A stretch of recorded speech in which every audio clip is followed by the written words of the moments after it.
자, 공개 강의 네 번째 시간, 사전 공부 네 번째. 내 운명의 계획을 어떻게 알 수 있나? 이 방대한 사주 명리학을 겉핥기식으로, 수박의 겉핥기로 한번 훑어드리겠습니다. 사주가 이런 거구나, 사주 이런 식으로 보는 거구나, 라는 부분들을 한번 시연을 보여드리는 그런 시간 정도 되겠네요. 여러분들이 사주 명리학에 대해서 아무것도 모른다라고 생각을 하고 강의를 좀 하겠습니다. 자, 그 앞전에 사전 공부 1, 2, 3 내용과 계속해서 이어지는 내용입니다. 자, 내 운명의 계획을 어떻게 알 수 있나? 영혼은 자신의 운명을 계획하고 왔다. 그리고 그 계획에 가장 부합하는 우주의 기운이 모이는 날 맞춰서 태어나서 그 에너지를 부여받았다. 우리 입장에서는 그 영혼이 어떤 인생 계획을 짰는지, 체험 미션을 짰는지, 자기 발전 계획서를 작성했는지 1급 비밀로 붙어 있어서 우리는 알 수가 없다. 대신에 이거를 간접적인 정황 증거로 알 수 있는 내용이 이 사람이 태어난 날 부여받은 우주 에너지를 지구별에 있는 에너지들을 확인을 해본다. 그래서 이거를 제가 뭐라고 비유를 했냐면은 진수식을 마친 배가 무슨 임무를 가지고 있는지는 모르겠어. 저 배를 왜 진수했는지 모르겠어. 저 배 짓느라고 엄청나게 많은 돈이 들었고 많은 시간이 흘렀어. 근데 저 배 왜 지었을까? 정확한 거는 그 배의 함장이 가지고 있는 그 항해 계획서를 봐야 되겠지만 무슨 목적으로 만들어진 배인지 우리는 그 안으로 들어가서 볼 수가 없어. 그러면 이걸 관찰해 보면 돼. 그 진수식을 마친 배가 처음 싣는 화물이 무엇인가? 처음으로 싣는 화물이 자동차들을 싣고 있으면 자동차 운반선이구나. 탱크, 비행기, 무기, 군인들을 싣고 있으면 군함이구나. 관광객들을 싣고 있으면 여객선이구나. 관광객들의 퀄리티가 높고 그 안에 들어있는 음식물, 각종 오락기구들이 VIP급으로 천을귀인 붙어 있으면은 이거 고급 유람선이구나. 근데 거기에 무슨 덤프트럭 또 소도 실려 있고 그러면은 연안 여객선이구나. 섬과 섬 사이를 돌아다니는 여객선이구나. 근데 그곳에 외국 사람들이 승무원으로 들어가 있으면 국제 유람선이겠구나. 이런 걸 알 수 있단 말이죠. 자, 기름을 어느 정도 실는지를 보고는 이거 태평양 넘는 용도구나. 배의 크기가 적당히 작고 다리 밑을 지나가기에 잘 만든 걸 보고 이거 한강에서 왔다 갔다 하기 좋은 한강 유람선이구나 라는 용도로 우리가 파악을 한다. 그래서 사주가 사람이 응애하고 태어났을 때 부여받는 에너지를 보고 그 에너지의 분포를 보고 그 영혼의 여행 일정을 추론해 본다인 것이지, 사주가 이렇게 생겼으니 이렇게 산다가 아니라 이렇게 살기 위해서 이날 맞춰 태어났다 같은 거예요. 영화에서 이런 거 있잖아요. 우리 다음 작전을 수행해야 되는데 자네는 가서 암살 작전을 수행해야 되니 저 무기고에 가서 저격 소총과 저격 훈련을 받고 오시게. 그러면 그 사람이 무슨 작전을 세웠는지 모르겠지만 가서 저격총 받고 저격 훈련하고 있는 거 봐서 쟤는 저격 역할을 맡고 있구나. 어떤 사람은 무슨 탱크 비행기 조종하는 거 보고 저 사람은 탱크 비행기로 밀고 들어가려는 포지션을 맡고 있구나. 꼭 굳이 그거 안 봐도 알 수 있단 말이죠. 미드웨이라는 영화에 보면은 일본 애들이 하와이에 쳐들어올까, 미드웨이에 쳐들어갈까, 알류산 열도를 쳐들어갈지, 산호해를 쳐들어갈지 걔네들이 위장수를 써서 잘 모르겠다. 그래서 암호 해독반한테 면밀히 분석하라 라고 했더니 여차 걔네 일본 애들이 절대 안 가르쳐주죠. 자기 작전 명세서를. 이건 보니까 온갖 정황 증거로 보건대 미드웨이로 쳐들어올 겁니다. 그래서 제독이 이렇게 물어보죠. 아니, 미드웨이로 쳐들어간다는 확실한 정보 있나? 그 내용 나한테 좀 보여주게. 쟤네들이 그 정보를 우리한테 보여줄 리가 없지 않습니까? 하지만 생각을 해보십시오. 장군님께서 만약에 결혼식을 한다 그러면은 굳이 장군님이 결혼식 한다는 말을 얘기 안 하셔도 그 지역에 꽃이 매진되는 날, 그 지역의 유명 예식장이 예약이 미리 맞춰진 날, 일부 VIP들이 그날 일정을 공통적으로 비우고 있는 날, 무슨 의전 행사하는 중요한 차량이 예약돼 있는 날, 그날이 바로 제독님께서 결혼식 하시는 날 아니겠습니까? 자네 말이 맞네. 이런 거와 같은 거죠. 우리는 그 날짜에 태어난 영혼을 보고 그 영혼이 대략 어떤 계획을 세워서 그 에너지의 흐름에 몸을 담그겠구나라는 거를 우리는 추론한다는 겁니다. 다만 이러한 관점에서 볼 때는 사주만 가지고 모든 걸 100% 알 수 없다라는 점에 대해서도 열어놓으셔야 됩니다. 어떤 사람이 20몇 살에 교통사고를 당해서 반신불수가 됐어. 나머지 인생을 휠체어를 타고 살아가야 돼. 그게 사주에 써 있을까요? 써 있는 사람도 있고요. 안 써 있는 사람도 있어요. 휠체어에 앉아 있는데 그날 한날 한시에 태어난 대한민국 남자가 한 80명 정도 돼. 그럼 그 80명이 전부 다 휠체어에 앉아 있나? 아니야. 안 그래. 그 사람만 휠체어에 앉아 있어. 유일하게 그 사람만. 이것까지 사주로 볼 수 없다라는 거예요. 대신에 비슷한 에너지 흐름은 있어요. 그 영혼은 그때 휠체어에 앉히려고 물론 플랜 A, 플랜 B, 플랜 C, 플랜 D가 있을 텐데 중요한 플랜이었다면 반드시 일어나야 할 일을 만드는데 그 휠체어에 앉을 교통사고를 일으키기 위해서는 교통사고 유발하기 가장 좋은 에너지가 모였을 때 교통사고를 일으켰을 거예요. 그래서 동일한 사주를 가진 사람들이 다들 그 시대에 그 시기에 뭐 크고 작은 자잘한 문제들이 있었을 가능성이 있습니다. 가령 노무현 대통령과 똑같은 사주를 가진 사람이 청소부인데 노무현 대통령 탄핵당해가지고 집에서 쉬고 계실 때 그 청소부 감기 몸살 걸려가지고 집에서 쉬고 있었단 말이죠. 에너지의 패턴은 비슷한데 그 규모와 사이즈가 달라지더라라는 거와 같습니다. 그러니까 사주를 좀 어떤 측면에서 사주의 한계에 대해서도 우리는 인정을 해야 돼요. 사주 맹신론으로 가버리면은 그 사주 맹신론 해버리면 그걸로 이제 운명이 내 거를 확 너 다른 사람 말은 안 들어도 사주 말은 잘 듣는구나 하면서 사주로 그 사람 운명을 조종해야지 해서 톡 깨버린다고요. 요때 사업시켜야지 하면서 이런 식으로 요 사람 헤어지게 만들어야지 일지충이다 절대 사귀면 안 된다 뭐 이러면서 갖고 놀아버리면 안 됩니다. 자, 아무튼 우리는 이러한 추론학을 바탕으로 해서 사주의 에너지를 파악해 봅니다. 그럼 우리가 파악하는 거는 그날 태어난 에너지의 흐름을 보는 거예요. 그날 태어난 에너지의 흐름. 그 흐름이라는 거는 에너지 기본 바코드 8글자에다가 앞으로 대운이라고 하는 그 에너지가 앞으로 어떻게 변화될 것인가의 흐름까지도 가지고 있습니다. 사주 받은 걸로 끝난 게 아니라 그날 태어나게 되면 앞으로 20년 후에 에너지 어떻게 바뀌고 30년 후, 50년 후에 어떻게 바뀐다는 것까지도 바뀌어진다. 제가 킥보드를 타고 다니는데 킥보드를 타고 한 20km 거리를 출퇴근을 하려고 하니까 차들하고 같이 다니려니까 뭐 하루에도 죽을 고비가 서너 번씩 나와. 그래가지고 어떻게 하면 킥보드로 가장 편하게 갈 수 있는 길을 고를까 해보니까 무슨 코스가 있어. 그럼 그 코스를 타야지. 그 코스를 타면 차들이 나를 치지 않겠구나. 그러면서 빨리 갈 수 있겠구나. 그러면 내가 킥보드에 알맞는 길을 골랐다라는 거고 영혼들도 자신의 인생 계획을 대략적으로 짜가지고 왔고 그 인생 계획에 가장 부합하는 우주 에너지의 흐름, 지구별 에너지의 흐름에 맞춰서 태어났다라고 보시면 되는 겁니다. 자, 그러면 내 운명의 계획을 어떻게 할 수 있나 보죠. 만세력을 통해 나에게 부여된 에너지 사주 팔자 8개의 글자가 4개의 기둥을 이루고 있다 해서 사주 팔자가 됩니다. 사주 팔자와 운의 흐름을 잡는다라는 개념으로 보는 거고요. 그 다음에 에너지의 종류, 저는 에너지라고 다 표현을 해요. 뭐 기라고도 보통 한자로는 표현을 하는데 기라고 하는 게 현대식으로 풀면 에너지입니다. 에너지라는 이 우주는 다 에너지로 만들어져 있습니다. 에너지를 붙이면 그게 물질, 눈에 보이는 현실계가 되고 이거를 에너지를 흩어놓으면 없는 게 됩니다. 그래서 색즉시공 공즉시색이라는 말이 에너지 뭉쳐서 내 눈에 보이는 모습으로 만들 수 있고 흩어가지고 아무것도 없는 공의 상태로 만들어버릴 수도 있는데 공이 곧 색이고 색이 곧 공이다. 에너지 상태로 돼 있기 때문에 얼마든지 만들어낼 수 있다. 지금 이 칠판, 이거 전자칠판인데 이거 딱 가상현실 뻥으로 지금 다 보여주고 있잖아요. 내가 이거 수동으로 칠판에 쓴 거 아니잖아. 다 이 안에 원 에너지 소스를 집어넣어서 에너지를 이렇게 구현하시오라고 했더니 이 에너지 재생장치가 이 칠판에다가 이거를 영상으로 보여주고 있는 모습과 같다라고 하는 겁니다.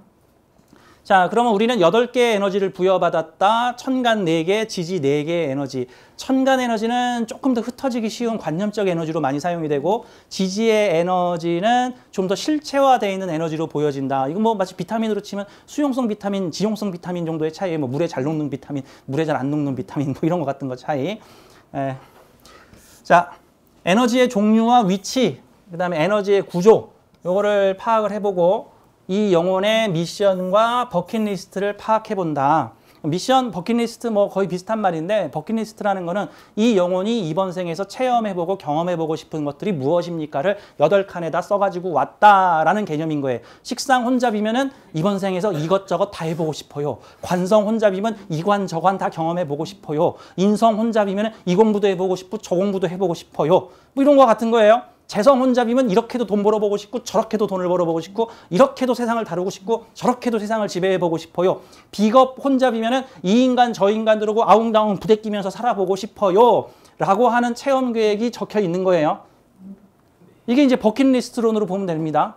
근데 이제 이걸 에고적 측면으로 너무 이해타산적으로 사주를 봐서 야, 식상 혼잡이 있으면 진로 적성 장애잖아. 이것저것 할 생각하지 말고 한 개만 해. 다리 몽둥이를 부러뜨려 버릴 거야. 이러면 안 된단 말이죠. 이것저것 다 해봐야 되는 거야.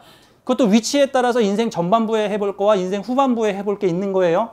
이것도 정수를 먼저 배운 다음에 실용적인 걸 배울 수도 있고 실용적인 걸 먼저 배운 다음에 정수를 배울 수도 있어요. 그러니까 뭐 응급치료학 배웠어. 뭐.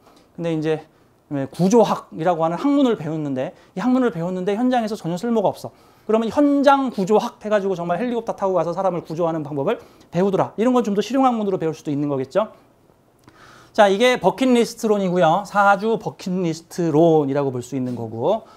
그 다음에 미션이라는 거는 그 버킷리스트를 조합을 해보니 스토리텔링이 돼. 그 버킷리스트를 조합했더니 스토리텔링이 되더라. 이 사주 뭐 하라는 미션일까를 유추하는 거죠. 스토리를 짜는 거예요. 근데 사주 하나에 하나의 스토리가 나오지 않습니다. 사주 하나에만도 수십 개의 스토리가 나옵니다. 그래서 동일한 사주를 가진 사람이 동일한 인생을 산다라고 생각하는 건 착각입니다. 동일한 사주에도 다양성이 존재합니다. 같은 스펙트럼 내에서 어떻게 사용하느냐에 따라서 달라집니다. 알고리즘은 같은데 그 표현되는 방식들은 매우 다릅니다. 다양한 방식으로. 그 부분은 제가 좀 이따가 이제 아래 사주를 보면서 설명드릴게요. 자, 그 다음에 이제 명리학에서 말하는 사주를 보는 방법에 대해서 이제 크게 구분을 하자면 이런 식으로 볼 수 있습니다.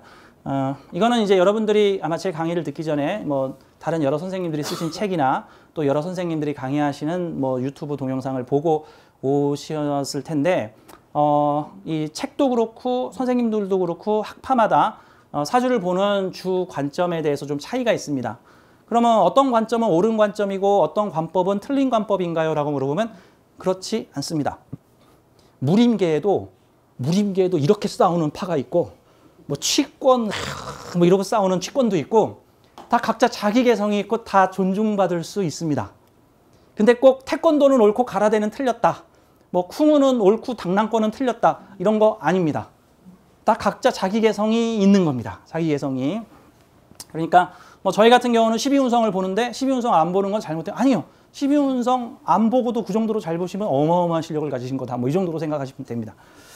자, 에너지의 종류와 위치, 구조를 보고 미션과 버킷리스트를 파악하는데 이제 사주를 보는 측면에서 한 3가지 정도로 크게 분류를 해볼 수가 있는데요. 크게는 사주를 보는 관점은 오행적 관점 또는 십성적 관점으로 보는 관점입니다.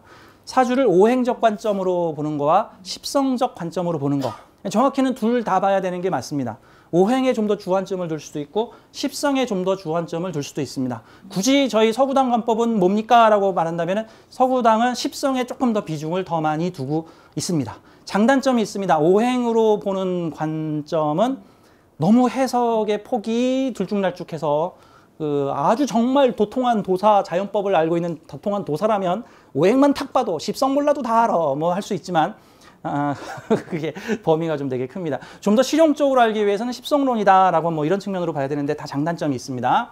사주를 오행적으로 본다라는 것은 사주 본연의 에너지 본연의 미션을 보는 겁니다.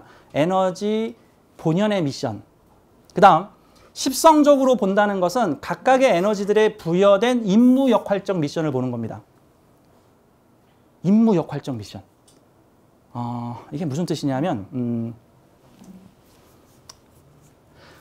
똑같은 인생은 드라마다, 연극이다라고 만약에 가정을 해보고 똑같은 안나 카네리라라고 하는 원작에 허리우드에서 만든 안나 카네리나가 있고 러시아 발레단에서 공연한 안나 카네리나가 있어. 대본은 같아. 둘의 차이가 있겠죠.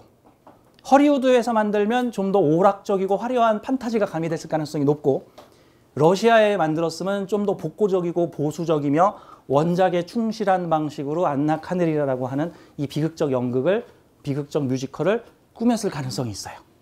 그 두 개의 연극, 미국에서 만든 안나 카네리나와 러시아에서 만든 안나 카네리나는 색깔이 좀 다를 거예요. 느낌이. 하지만 역할은 같아. 이런 게 사주 구조와 십성은 똑같은데 오행이 다를 때 나타날 수 있는 현상이에요. 금수 에너지들이 모여가지고 같은 미션을 만들어낼 수 있고 목화 에너지들이 모여가지고 같은 미션을 만들어낼 수 있고 십성은 같은데 오행적 구성이 달라지는 거. 그거는 꼭 어떤 느낌이냐면 전원일기라고 하는 제가 드라마에 많이 비유를 하는데 전원일기라는 드라마에 양촌리 이장님으로 최불암 아저씨가 나왔어. 최불암 아저씨가 양촌리 이장을 했어. 우리가 생각하는 전원일기 버전은 주로 그 버전이에요. 훈훈하고 허허허 하는 아저씨가 푸근하고 모든 것을 품을 것 같은 토에너지를 잔뜩 머금고 있을 것 같은 아저씨가 동네 사람들의 화합을 이루어주고 있는 거. 뭐 이럴 수 있는데 만약에 그 양촌리 이장이 금수몰빵이나 목화몰빵이라고 한다면 분위기가 달라질 수 있습니다. 만약에 목화몰빵 양촌리 이장님이었으면 계속 뭔가 벌리는 양촌리 이장님일 수도 있고 금수몰빵 양촌리 이장님이었으면 젊은 애들 맨날 치마 단속하러 다니고 좀 하러 다니지 마, 놀러 다니지 마, 젊은 애들 MT 오지 마, 뭐 이런 식으로 뭔가 단속하고 약간 보수 쪽에 많이 치중한 그런 요소가 있을 수도 있겠죠. 만약에 두 개가 같이 있으면은 어느 날은 뭐 좀 벌려보자, 어느 날은 이건 하지 마, 이런 식으로 두 가지 성격을 같이 가질 수도 있는 거고요. 자, 그래서 사주를 볼 때 오행적으로 보는 관점은 에너지 본연의 성격을 보는 겁니다. 갑은 이런 용도, 을은 이런 용도, 병은 이런 정도, 무는 이런 용도. 근데 이 사주에는 갑이 두 개 있고 무가 있으며 뭐가 있고 뭐가 있고 뭐가 있으니까 어떤 따뜻한 에너지를 품고 있는 어떤 형태의 미션일 것이다. 근데 이게 십성이 가미되어 있지 않으면 정말 스토리 짜기 어려워요. 정말 스토리 짜기 어렵다. 그래서 우리는 두 가지를 좀 같이 봐야죠. 오행적으로 보는 에너지 본연의 미션과 십성적으로 부여된 임무 역할적 미션. 우리는 사주는 두 가지 측면으로 봅니다. 각각의 사주에 있는 갑일병정 무기겸심임계, 뭐 임묘진 사오미 신유수 해잘축이라고 하는 각각의 에너지 본연의 특성. 이게 일종의 청간론, 지지론 할 때 여러분 각 글자별로 배우죠. 뭐 진토론, 뭐 술토론, 뭐 병화론, 정화론 해가지고 배우는 게 그 사주 본연의 특성입니다. 송강호라는 배우의 본연의 특성이 있고 송강호라는 배우의 임무 역할적 특성이 있습니다. 송강호라는 배우의 본연의 특성 이해되시죠? 근데 그 사람이 어떤 드라마에서는 기생충에서 사람 죽이는 택시기사로 나왔고 어떤 드라마에서는 막 살인의 추억에서 막 나쁜 놈 잡는 경찰로 나왔고 자, 어떤 드라마에서는 경찰, 어떤 드라마에서는 서민 택시 운전사 이게 그분의 임무 역할입니다. 근데 송강호라는 개성을 가진 사람이 택시기사를 했다. 송강호라는 그 개성을 가진 사람이 경찰을 했다. 살인마를 쫓는 경찰을 했다. 이거에 따라서 그 색깔과 느낌이 다 달라지게 됩니다. 그래서 천간 10개, 지지 12개의 글자가 임무 역할적 변경을 해가면서 되게 오묘한 상황들을 만들어주게 되는 거죠. 우리는 그 두 가지를 중점적으로 분석을 해서 오행적 특성과 십성적 특성을 보고 그 사주의 미션을 파악을 해보게 됩니다. 기타 사항으로 볼 수 있는 것들이 조후, 신강, 시냐 이런 사양들은 이제 기타적으로 봅니다. 이제 중고급 과정에서는 이 조후를 되게 중요하게 보는데 기초 과정에서는 조후까지 보지는 않을 겁니다. 조후는 참고적 사항으로만 보는데 참고적으로 조후적 내용은 제가 아주 이해하기 쉽게 그냥 현대적 표현을 하자면 조후가 맞는다는 건 행복지수가 맞다는 뜻입니다. 행복지수가 맞다. 임무 역할은 잘 하고 있는데 행복하지는 않아. 그 옛날 영화에 보면 크라잉 프리맨이라고 하는 영화가 있는데 그 사람 직업이 킬러야. 사람 죽이러 다니는 건데 이름이 크라잉 프리맨이야. 맨날 울면서 사람 죽이러 다녀. 하기 싫은데 미안해 빵. 정말 하기 싫어 나 이 직업 에이 죽어라 뭐 이러고 다녀. 그게 뭐예요? 조우가 안 맞는 킬러. 근데 엄청 잘해. 킬러가 천직이야. 진짜 사람 잘 죽여. 근데 자기가 불행하게 그래서 크라잉 프리맨 그런 현실 많잖아요. 어떤 사람은 농사 정말 잘 지어. 타고난 농사꾼이야. 리포터가 가가지고 농사를 너무 잘 지세요. 농사 언제부터 하고 싶었으며 그랬더니 울면서 나 정말 농사 짓기 싫어. 농사 짓기 싫다고. 난 저 바닷가에 가서 고기를 잡고 싶다고 막 이러신단 말이죠.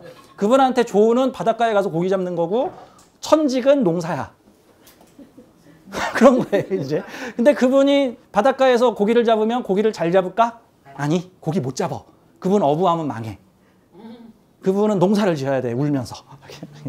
근데 대부분의 사람들은 그래요. 그러니까 어떤 면에서는 사주의 길흉적 로소와 조후가 맞을 수도 있고 안 맞을 수도 있고 사주의 임무역할적 요소는 되게 잘 구성되어 있는데 조후가 안 맞아.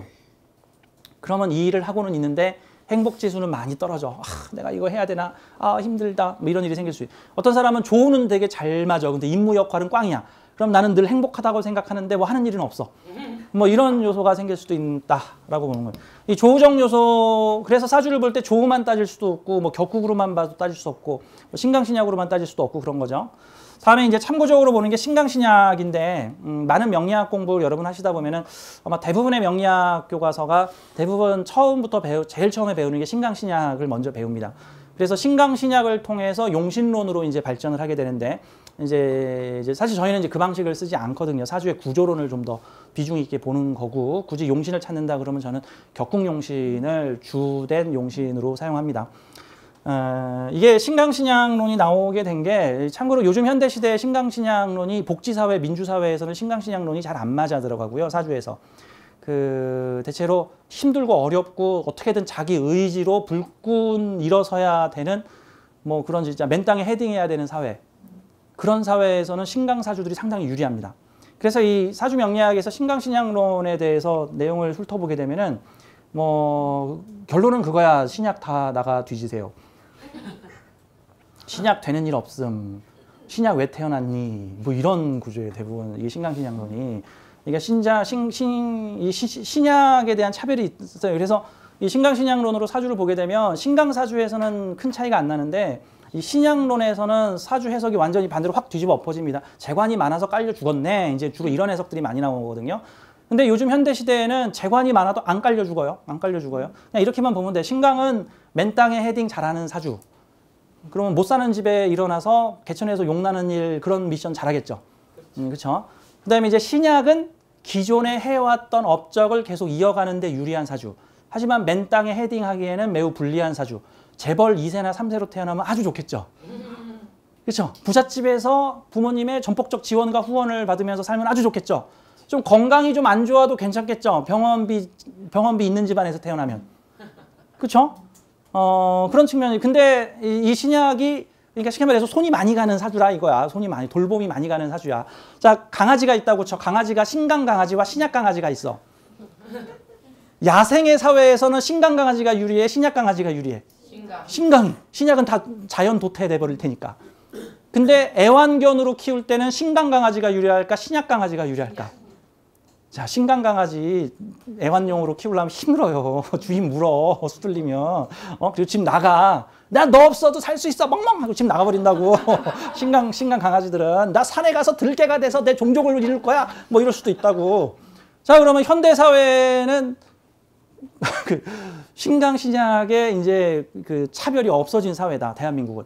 하지만 우리가 만약에 똑같은 사주라 그래도 아프리카에서 태어난 사람, 뭐 현재 전쟁이 전운이 맨날 시끄러운 뭐 아랍에서 태어난 사람, 뭐 중국의 농촌 지역에서 태어난 사람, 북한에서 태어난 사람, 뭐 복지 이런 거 없는 사회에서 태어난 사람들은 신강이 유리해요.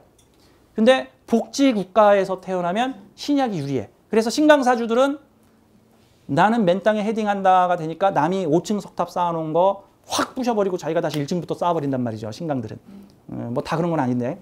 다음 신약 사주들은 앞에서 5층 석탑 쌓았으면은 그거 유지 보존하면서 그 위에 돌멩이 하나 더 얹어서 내가 6층 석탑 쌓았다 하나 더 얹어가지고 내가 7층 석탑 쌓았다 이게 가능하다라는 말이죠. 그러니까 요즘 현대사회 특히 대한민국의 요즘 시대 논법에서는 신강신약의 차별을 두는 것은 옳지 않다. 이게 이제 여러분이 신강신약을 잘 몰라서 그럴 텐데 이게 신강신약론에서 신약으로 이제 억부용신을 찾게 되면 무조건 그 사주 신강하게 만드는 거를 용신으로 찾거든요. 근데 요즘 굳이 그렇지 않다라는 요소라고 볼 수 있습니다. 대표적인 사례가 신약 연예인으로 대표적인 사주가 누구냐면요.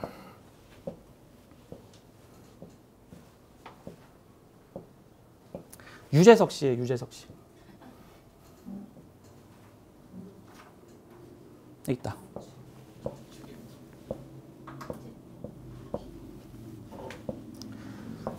자, 신강 사주는 자기 의지로 세상을 살아간다. 신강은 자기 의지로 세상을 살아간다. 신약은 사회와 어울려 살아간다. 민들레 홀씨 바람 이렇게 불면 나 이렇게 갈게. 바람 저렇게 불면 나 저렇게 갈게. 신강은 바람이 이렇게 불든 저렇게 불든 내 의지대로 날아갈 거야. 내 의지가 꺾이면 슬퍼하죠. 여러분 유재석 씨 연예인 유재석 씨가 요즘 어떤 방송에 나오고 있냐면은 PD와 팬들이 드럼 쳐봐라 그러니까 드럼을 치라고 하더니 드럼 쳐가지고 유명해졌어.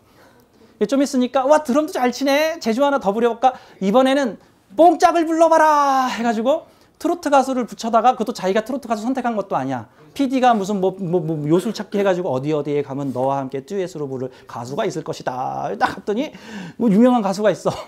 여러분 그 요즘 방송해 보시면 유재석 씨가 어떤 식으로 연애 활동을 하냐면 자기 의지대로 연애 활동을 하고 있는 게 아니라 PD와 팬들이 이렇게 해봐라, 네, 이렇게 해봐라, 네 했더니 계속 유명해져. 자, 이 사주 신강할까요? 이거 신강신약론으로 보면 극신약 사주죠. 지지에 근이 하나도 없죠. 대신 많이 가지고 있는 건 뭐죠? 재주가 많고 관이 많죠. 그 다음 이거 재성인데. 자, 사회가 관성이 많어. 이렇게 되면 관성을 잘 쓰면 권위 있는 사람, 뭐 큰 명예를 얻을 수 있는 사람이고, 재주와 잘 어울리면 재주를 부려서 명예를 얻을 수 있는 사람. 근데 내 의지는 있어 없어? 내 의지는 없어. 그럼 이 사주는 재주와 명예라는 돛담배 위에 타 있는 개미 같은 느낌. 그런데 이 나머지 구조들이 나를 유명하게 만들어주고 있는 느낌. 근데 이것이 내 의지대로 인생을 살아가는 모습과는 조금 차이가 있는 모습. 그러면 여러분들 입장에서 여러분들의 자녀가 신강하면 너 반드시 서울대 가야 돼. 서울대. 그럼 싫어 대학 안 갈 거야. 이럴 수 있는 거고, 여러분들의 자녀가 신약하면 여러분들의 너는 서울대를 갈 수 있다. 너는 서울대를 갈 수 있다. 너는 서울대를 간다. 라고 하면은 자녀가 서울대 갈 수도 있는 거예요, 이제. 근데 물론 그러려면 부모가 빵빵해야 돼. 부모가 서울대 갈 수 있는 역량을 보여줘야 되는 거죠. 그러니까 요즘 현대사회에서 굳이 신강신약을 따져서 신약 재관에 깔려 죽었어요라는 해석은 주의가 필요하다. 가끔 맞을 때도 가끔 있는데 주의가 좀 필요합니다.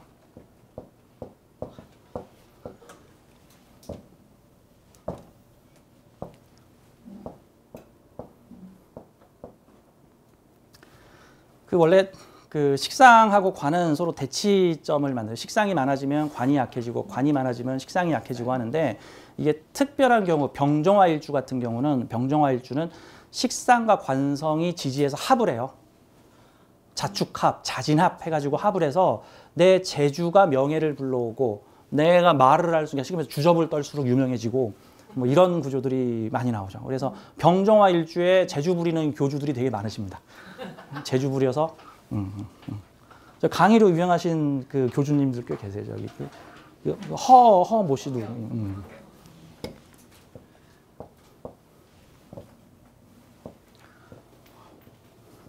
자, 그러면은 이 사주의 구조를 한번 보겠습니다. 이 사주 구조에 제가 이 그림을, 이런 그림을 하나 붙여놨는데요.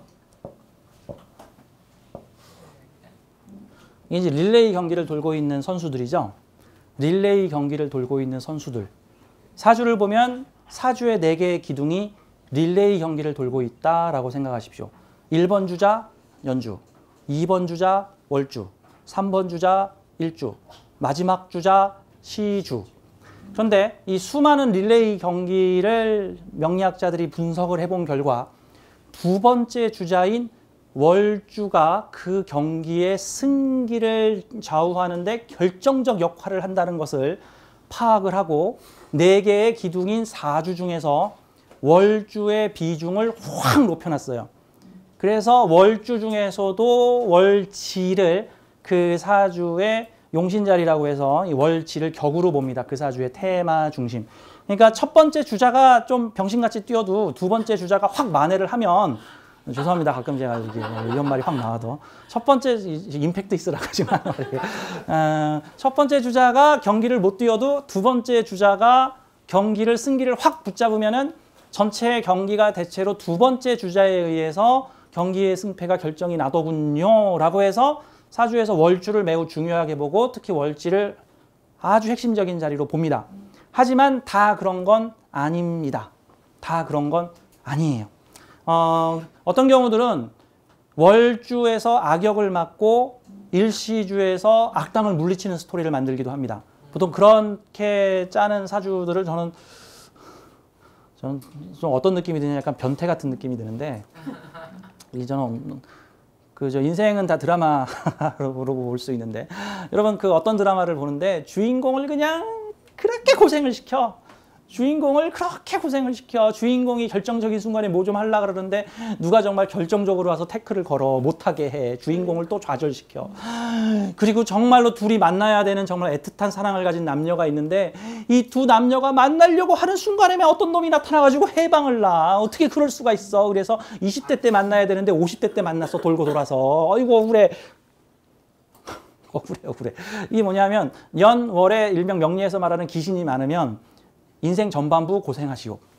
일시에 귀신을 상쇄시키는 에너지를 만나게 되면은 인생 후반에 보상받으리. 고생한 만큼 보상받으리. 그래서 멋진 인생 드라마 만들리. 작가가 변태 아니에요. 저는 그런 드라마를 보면 작가가 변태구만. 꼭 이렇게까지 해야겠니? 꼭 이렇게까지 인생 드라마를 진하게 써야 되니? 뭐 그런 요소인 거예요. 반대로 이제 월주가 되게 그 길신으로 돼 있으면 일단 환경이 되게 좋은 거예요. 연주, 월주. 그중에서 특히 월주, 나하고 일주랑 맞닿아 있는 월주. 그러니까 그럼 일주는 세 번째 주자예요. 그래서 사람은 중년의 시기에 나 자신을 깨닫고 내 능력을 알게 되다 정도로 볼 수 있는 거예요. 내 인생의 주도권을 잡는 시기는 세 번째 주자인 일주이다. 두 번째 주자는 사회궁인데 사회궁에서 내가 뛸 환경을 미리 다 만들어 놓는다. 그러니까 세 번째 주자인 일주, 일간이 뛰려고 하는 상황은 이미 두 번째 주자인 사회궁이 뛰고 있는 상태야. 그럼 사회궁이 이기고 있으면 나는 이기고 있는 사회에서 태어난 거고 사회궁이 지고 있으면 난 지금 불리한 환경에서 지금 살고 있는 거야. 그러면 두 번째 주자가 병신같이 돌아가지고 우리 팀이 지금 지고 있어. 그럼 세 번째 주자하고 네 번째 주자는 진짜 똥줄 빠지게 달려야 되는 거야. 두 번째 주자가 어떻게 경기를 졌다 이로 해놨어.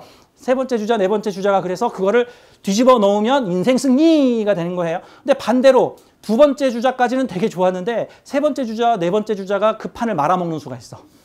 말아먹으면 어떻게 될까? 뭐 잘 살다가 후반에 가서 망하겠죠. 이제 뭐 힘든 고통을 겪을 수도 있겠죠. 자, 그런 개념으로 본다, 사주를. 즉, 사주는 연주 첫 번째 주자, 월주 두 번째 주자, 일주 세 번째 주자, 시주 네 번째 주자가 순차적으로 릴레이 달리기를 하는데 특히 두 번째 주자의 포지셔닝이 매우 중요하여 두 번째 주자인 월주를 사주의 테마라고 할 수 있는 무슨 격이라고 이제 분류를 하게 되는 겁니다. 두 번째 주자가 깔아놓은 판에 따라서 내가 달릴 수밖에 없다라고 하는 구조인데 세 번째나 네 번째 주자가 판을 확 엎어버릴 수도 있습니다. 불리하던 경기를 엎을 수도 있고 또는 유리했던 경기를 오히려 엎어지게 만들어버릴 수도 있다라는 그런 개념으로 봐야 되는 거죠. 자, 그래서 이 사주는 크게 각각의 8개의 에너지를 분석해서 사주를 파악하기도 하고 더 중요한 것, 거의 동등하게 중요한 것은 각각 8개의 에너지에 대한 분석과 함께 그 에너지가 어떤 포지셔닝에 배치되어 있는가도 중요합니다. 어떤 포지셔닝에. 이건 어떤 느낌이냐면 만약에 이걸 영화에 한번 비유를 해볼까요? 어제하고 그제 텔레비전에 그 영화에 대한 우리 오스카상을 탄 영화 얘기로 지금 화제가 가득하죠. 그러니까 어떤 유명한 감독이 어떤 작품을 만들기로 했는데 그 작품에 캐스팅 멤버가 나왔어. 뭐 송강호, 아무개 배우들이 나왔어. 근데 현재 그 영화의 줄거리와 무슨 역할을 맡고 있는지는 몰라. 이 상태라면은 지금 오행만 파악된 거야. 오행만. 그러면 이제 평론가들이 거기서부터 이제 막 떠들기 시작합니다. 아무개 감독의 차기 작품에 아무개가 캐스팅되었고 아무개도 캐스팅되어서 그들이 8명의 주자들이 지금 결정이 됐습니다. 라고 결정되어 있으면 평론가들은 뭐라고 평론을 하냐면은 개성파 배우인 아무개와 무슨 역할 잘하는 배우 아무개 아직 특별한 어떤 모습은 보이지 않으나 신의 유망주로 예상되는 아무개 그 다음에 해외에서 인정받은 어떤 예술 눈물 연기의 지존 누구와 특히 환양연 연기와 뭐 이혼녀 연기의 달인인 아무개 여자 배우가 그 사이에 껴있는 거 봐서 그 뭐 재연 배우 중에 결혼 수십 번 하고 이혼 수십 번 아니 수백 번 한 재연 배우 중에 있잖아요. 그 생각해 보세요. 그게 일종의 그 신살론인데 그 내 사주 드라마에 그 주로 이혼, 재혼 이거 많이 하는 전문 재연 배우가 딱 들어가 있으면 이거 내 인생에 이거 무슨 또 결혼 여러 번 하고 헤어지고 막 이런 거 아니야? 이게 일종의 신살론의 원리라고 볼 수 있는 거예요. 근데 꼭 다 그런 건 아니잖아요. 가끔 그 배우가 무슨 이혼녀 역할만 하지 않고 그 재연 배우가 무슨 왕후의 역할도 하기도 하잖아, 그렇죠? 자, 그 배우의 내용만 보고 이 영화는 어떤 영화겠구나라고 논평을 하는 게 오행론으로 사주를 보는 거예요. 근데 이제 더 단계를 나가니까 각각의 배우들이 무슨 역할을, 얘는 택시 드라이버, 얘는 연쇄살인마, 얘는 외국에서 온 꽃뱀, 뭐 얘는 뭐 무슨 사장, 뭐 얘는 경찰관, 얘는 범죄자를 쫓는 암흑의 경찰, 뭐 이런 식으로 역할이 배정되면은 그럼 이제 좀 더 그 영화에 대한 해석이 더 다채로워지죠. 송강호가 이번에는 연쇄살인법을 맡았습니다. 전에는 주로 경찰관을 맡았는데 이번엔 연쇄살인법이군요. 아, 정말 살 떨리는 스릴러 연기가 되겠군요. 이번에는 그게 내용을 주로 살인범이 이끌어갈 것 같습니다. 주인공보다 살인범이 더 개성이 강합니다. 뭐 이러면서 뭐 그런 거 같은 거예요. 자, 그게 이제 십성이 나온 거예요. 십성이 나왔고 그 다음에 이제 이야기의 플롯이 나오기 시작을 했어. 스토리가 어느 정도 나왔어. 그러니까 이제 대본이 살짝 유출이 된 거야. 그래가지고 이 드라마의 서두에는 무슨 장면으로 시작을 할 것이고 중반부에는 대략 무슨 장면이 나올 것이며 후반부에는 무슨 추격전이 벌어질 것이고 마지막 장면은 비밀 뭐 이러고 이제 대충 대본이 나왔어. 그러면 우리는 그 영화를 보기도 전에 이 영화 어떤 식으로 흘러가겠구나에 대한 조건들이 나온 거예요. 이게 사주 보는 방식과 같은 거예요. 먼저 오행이 있고 아, 이러이런 오행들로 이번 스토리를 짰구나. 오행의 역할이 부여졌고 십성이 부여진 거죠. 뭐 정제, 편제, 평관 이런 식으로 아, 무슨 역할을 각각의 오행이 무슨 역할을 맡았구나. 다음 이제 플롯 구조가 나온 거야. 전반부에 나오는 주인공들, 중반부에 나오는 주인공들, 여기에 나오는 주인공들, 여기에 나오는 주인공들 이라고 말하죠. 작년에 했던 그 구한말 이병헌이 미국 장교로 나와서 그 혹시 그 드라마 제목 아시나요? 이병헌이 미국 장교로 나오는 그 구한말 시대를 배경으로 한 혹시 제목이 혹시 뭔지 아세요? 아, 기억이 안 나네. 아, 맞습니다. 미스터 선샤인. 자, 미스터 선샤인을 한번 볼게요. 미스터 선샤인에 보면은 그 태양의 후예에서 티격태격하는 커플로 나왔던 분들이 보니까 전생 부부였어. 독립운동가. 그거 아시죠? 태양의 후예에서 그 티격태격하는 그 커플이 알고 봤더니 미스터 선샤인에서 독립운동가였단 말이야. 그래서 매국노 집에서 폭탄을 집어던지고는 그만 사망을 하는 사건이 전제로 깔리면서 영화가 시작이 돼. 그렇죠? 그러니까 본 얘기의 배경은 우리 부모가 양반집 자손이었는데 편안하게 결혼 생활해서 잘 먹고 잘 살 수 있었는데 일본 놈들에 분개해가지고 폭탄을 던지고 그만 총살을 당했다라고 하는 전제를 깔고 본 이야기가 시작해. 그럼 여기서 그 전제는 뭘까? 연주. 여기서 그 전제는 연주. 현재 사회의 배경이 일본이 조선을 꿀꺽 삼켰고 매국노들이 설치고 있으니까 우리 부모가 가서 폭탄 던지고 그만 비운의 죽음을 맞이했다라는 배경으로부터 영화가 시작해. 이게 연주. 그 다음 월주부터는 본 주인공들이 활동을 하기 시작하는 환경. 일주부터는 본격적으로 본 주인공이 제대로 활동을 하는 환경. 시주는 이제 결말이라고 볼 수 있죠. 그럼 여기에 나오는 배우들은 어떤 배우? 여기에 나오는 배우는 그 폭탄 던지고 죽은 그 부부들이죠.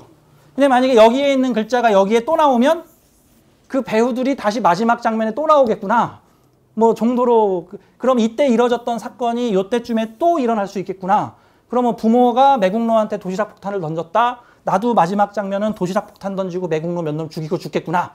라고 예상을 해볼 수 있겠죠. 이게 드라마 예상하는 거와 사주 예상하는 게 같아요. 월주에 있는 글자하고 시주에 있는 글자가 똑같은 경우들이 있어요. 그러면 내가 사회 활동을 하는 이 사회가 시주에 가서 똑같이 반복이 되겠구나. 그러면 내 청년기 시절의 모습이 이게 만약에 관성이면 청년기 시절 때 어떤 직장 조직을 다녔는데 시주에 내가 그런 직장 조직을 차렸다. 뭐 이런 식으로 볼 수 있고 여기가 인성인데 똑같은 글자 인성이 여기 또 있으면 청년 때 무슨 공부를 했는데 말년에 내가 그 공부를 완성하겠구나 정도로 해석을 할 수가 있는 거죠. 주인공들이 다시 출연을 할 수 있으니까.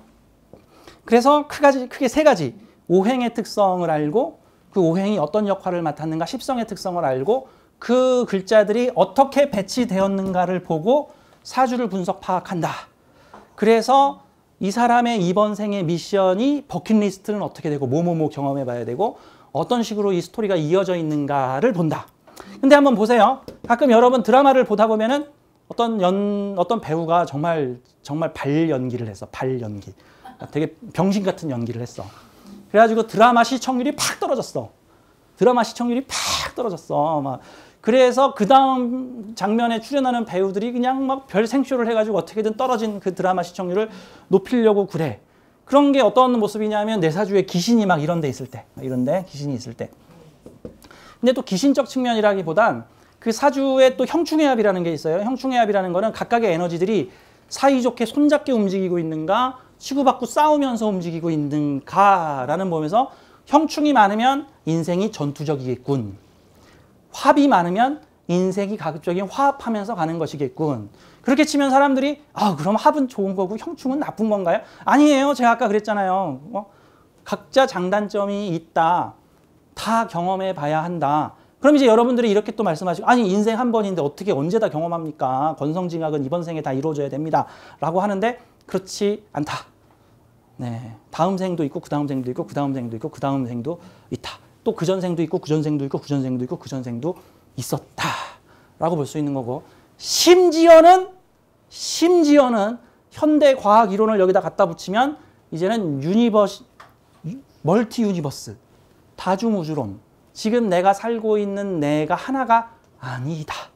그남 첫 번째 애인 만나서 부귀영화 누리는 삶도 있고 첫 번째 애인하고 헤어졌는데 두 번째 이상한 남자 만나가지고 내 인생 왜 모양이 이 꼴인가 라고 하는 삶도 있고 또 두 번째 남자도 아니고 혼자 사는 나도 있고 뭐 이런 여러 가지 삶들이 지금 현재도 동시에 준비되고 있다. 근데 이건 이제 사주 외적인 얘기니까 넘어가도록 하죠.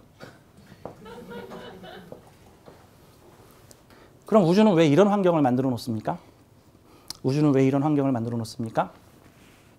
이것도 좀 이런 얘기하면 나 자꾸 미친놈 소리 듣는데 우주는 왜 이런 환경을 만들어 놨습니까? 라고 말하면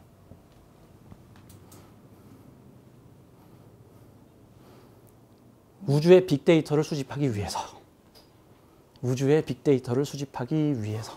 모든 경우의 수를 연산하고 있다. 우주 컴퓨터는 모든 경우의 수를 모조리 다 계산하고 있다.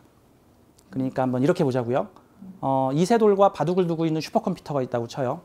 이세돌과 바둑을 두고 있는 슈퍼컴퓨터는 어떻게 이세돌과 바둑을 두고 있냐면 이세돌도 마찬가지지만 슈퍼컴퓨터의 알고리즘은 이세돌의 수를 읽은 다음에 이세돌이 그 다음에 어떤 수를 들 것인가 자기네 컴퓨터 안에서 모조리 시뮬레이션해요.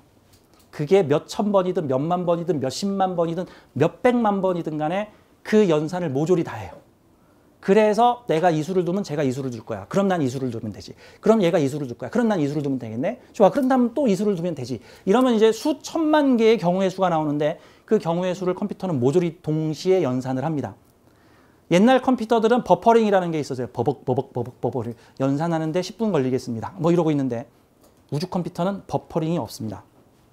우주 컴퓨터는 그 모든 계산을 순식간에 해버리고 그것을 불교 용어에서는 찰나라고 얘기를 합니다.